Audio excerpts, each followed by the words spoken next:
perdana yang dipadukan dengan Senin pertama dalam bulan Maret. Siap.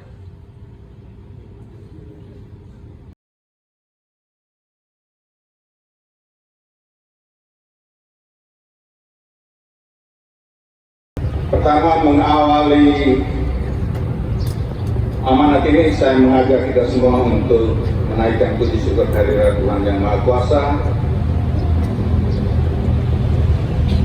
yang telah memberi kita perlindungan dan penyertaan pada hari-hari hidup kita sampai kepada hari ini. Yang kedua,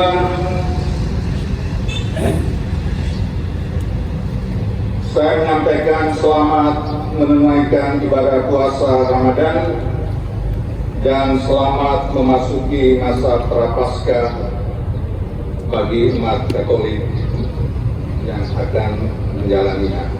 Semoga hari-hari ibadah suci ini dapat membawa kita pada penemuan hal-hal mendasar dan kemurnian hati dan pikiran kita dalam kerja pengabdian kita ke depan.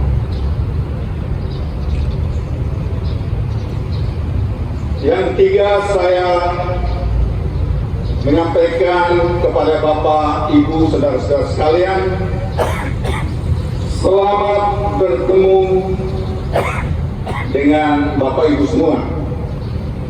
Selamat bertemu dengan sesama saudaraku, abdi negara dan abdi masyarakat. Kita bertemu dan semoga kita senantiasa bertemu di semangat yang sama, semangat pengabdian untuk bangsa dan negara, semangat pengabdian untuk daerah dan masyarakat kita. Harapan saya, semoga Bapak dan Ibu, saudara-saudari dapat menerima kami, saya dan Pak Ignas, apa adanya dalam segala keterbatasan kami. Kami juga tentu boleh berharap bersama-sama kita membangun daerah ini. Sebagai orang baru dalam lingkungan ini, tentu kami juga senantiasa mengawali pertemuan ini dengan pikiran-pikiran positif bahwa kita semua tentu memiliki niat-niat baik kita sebagai abdi negara dan abdi masyarakat tadi, dan upaya-upaya serius untuk melayani masyarakat kita. Bapak Ibu saudara-saudara sekalian,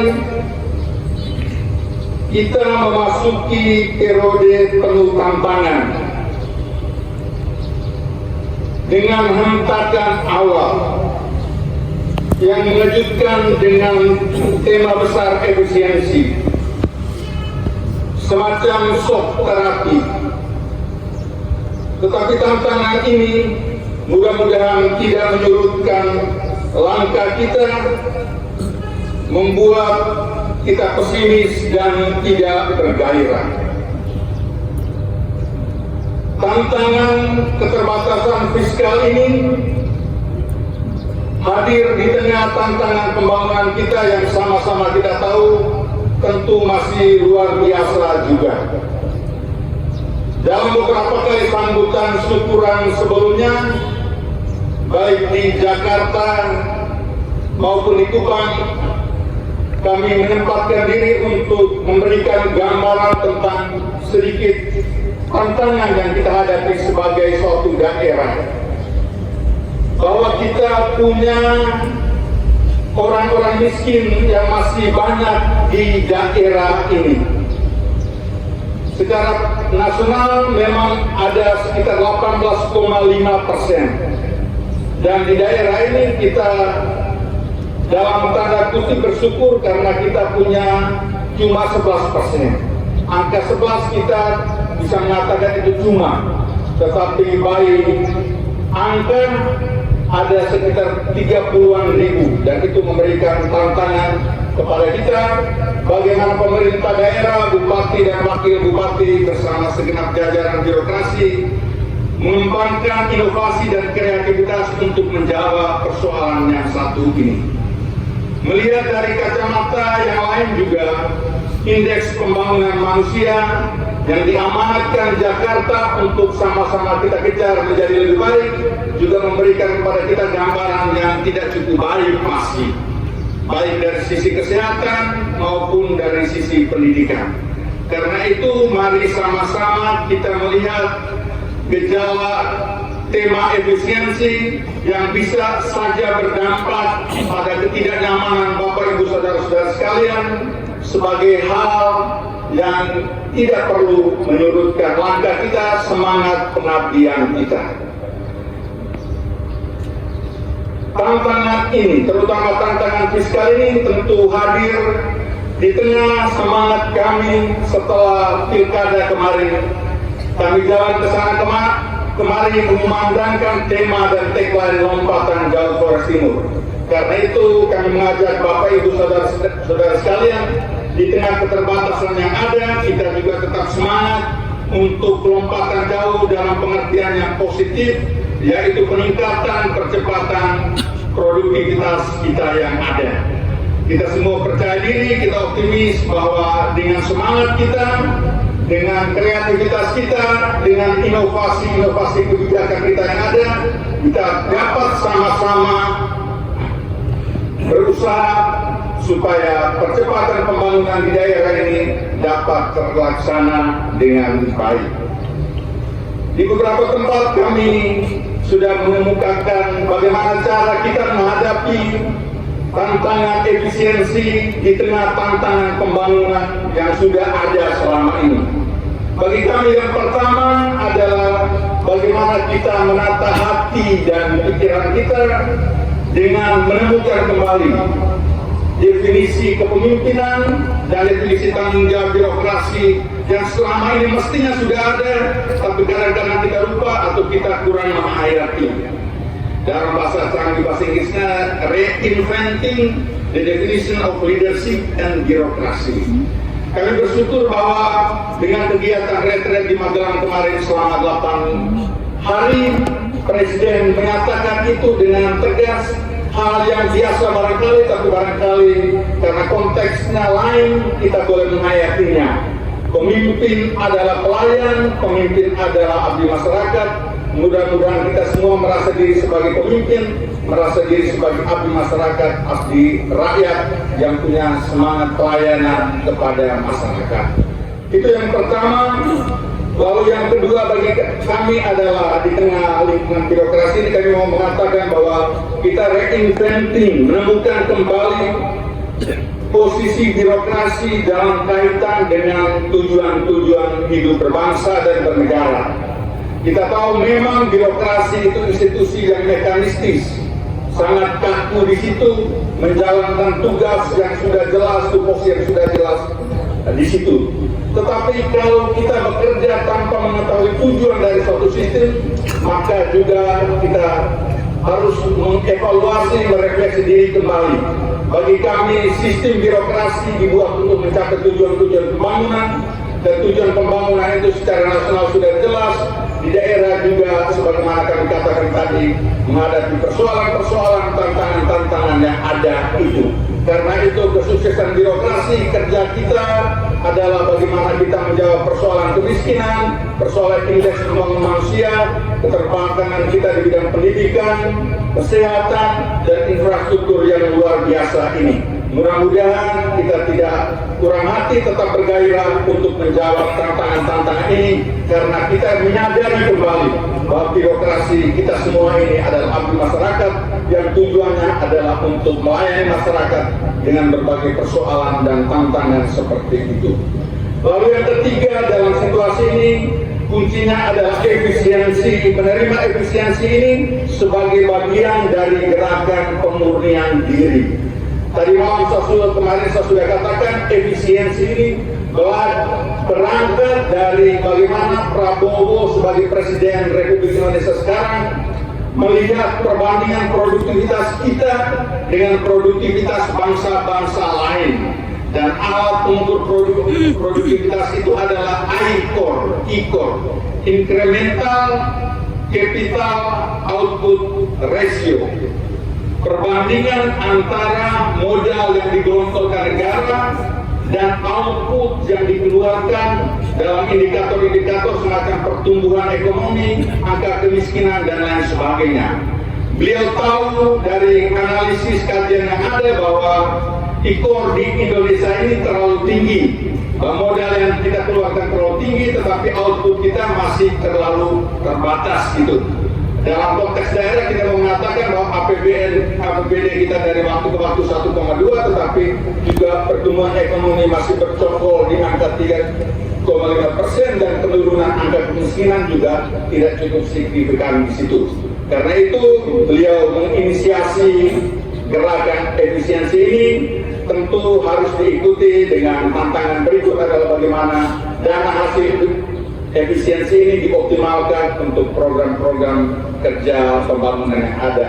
Mudah-mudahan kita ikhlas menerima instruksi Presiden dan ditindaklanjuti dengan surat edaran atau keputusan Menteri Dalam Negeri yang mudah-mudahan sama-sama semua kita sudah baca. Lalu yang keempat adalah menata pikiran kita untuk membangun institusi birokrasi kita ini dengan lebih baik. Bagi kami yang pertama, kami juga harus menanamkan semangat kami untuk menghargai profesionalisme, dan mudah-mudahan Bapak Ibu Saudara-saudari juga mengembangkan semangat profesionalisme di kalangan Bapak Ibu, di hati pikiran Bapak Ibu Saudara-saudara sekalian, sehingga kita sungguh-sungguh bertanggung jawab terhadap tugas-tugas kita, dan mudah-mudahan dalam semangat lompatan jauh kita melampaui tupoksi yang ada dan mengabdikan diri untuk kerja-kerja yang barangkali juga out of the box untuk beberapa waktu yang akan datang. Lalu yang berikut, adaptasi terhadap perubahan yang mesti kita lakukan, kebiasaan kita untuk bergerak dalam program kegiatan yang sama dengan anggaran yang sama, barangkali ke depan juga perlu ada inovasi-inovasi, dan karena itu Bapak Ibu Saudara-saudara sekalian juga diajak untuk beradaptasi dengan suasana perubahan yang barangkali akan dikelola secara lebih baik supaya tidak menghasilkan efek kejut yang membuat Bapak Ibu Saudara-saudara stres di situ. Lalu yang kelima adalah tata kelola pemerintahan yang baik. Kita semua sama-sama sudah belajar tentang tata kelola pemerintahan yang baik, good governance, di atas 3 prinsip. Apa saja itu prinsip itu? Partisipasi, pertanggungjawaban, dan transparansi. Kami mengatakan bahwa kita harus agak naik kelas sedikit, memberikan contoh pada daerah lain di Indonesia. Kita mau supaya standar pertanggungjawaban kita agak lebih baik, standar partisipasi kita agak lebih baik, transparansi kita agak total supaya juga kita bisa bertanggung jawab sepenuhnya pada masyarakat. Apa yang kita buat, apa yang anggaran kita yang ada, di mana tempat kegiatan, jangan marah Bapak Ibu sekalian, akan dibuka ke publik supaya mereka juga sama-sama tahu dan mengontrol kita semua, saya dan Bapak Ibu semua, supaya jalannya pemerintah akan berlangsung lebih baik di situ. Lalu kunci kemajuan di tengah keterbatasan kita yang ada adalah inovasi. Akan ada banyak inovasi. Pertama tentu di tataran portofolio kebijakan yang ada, akan memberikan bobot pada beberapa program, misalnya pemberdayaan ekonomi yang akan diselenggarakan dengan cukup serius di sana. Lalu juga ada BUMD, ada partisipasi swasta.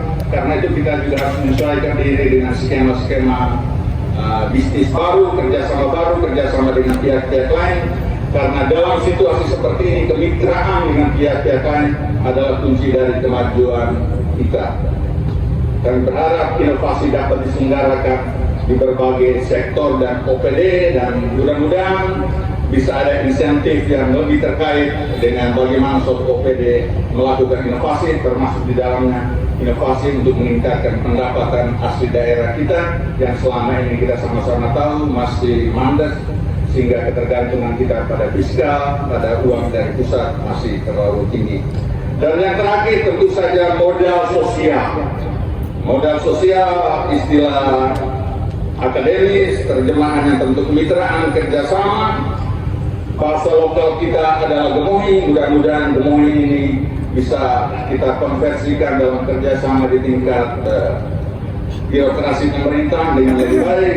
Lalu sebagaimana yang ditegaskan oleh Pak Sekda kemarin juga, semua kerjasama ini hanya terselenggara kalau kita punya set mental yang berbeda, dan istilah yang digunakan kemarin adalah mentalitas keberlimpahan, abundance mentality, bahwa kita semua dengan talenta kita yang ada, mari kita sama-sama kasih keluar, gemohi menyumbangkan talenta kita, pikiran kita, gagasan-gagasan kita, agar percepatan pembangunan dapat dilaksanakan dengan uang yang terbatas, tapi kalau dengan kekayaan inovasi yang ada, pikiran-pikiran kita, maka kita boleh optimis bersama-sama dengan masyarakat, maju dari waktu ke waktu sesuai dengan harapan kita semua. Saya kira itu saja yang saya sampaikan untuk Bapak Ibu ASN. Rencana pertama kan dijadikan terakhir di Jakarta, Bapak Mama sekalian. Selamat memasuki masa purna bakti. Kelihatan dari wajah masih petarung semua, lalu wajah penuh keikhlasan dan semangat pengabdian. Mudah-mudahan ketuntasan dari semangat dan dedikasi ini bisa diwariskan kepada para ASN yang lain yang masih aktif, dan Bapak Ibu terus meningkatkan semangat dan kerja pengabdian dan kerja produktif di area pengabdian dan kerja yang lain.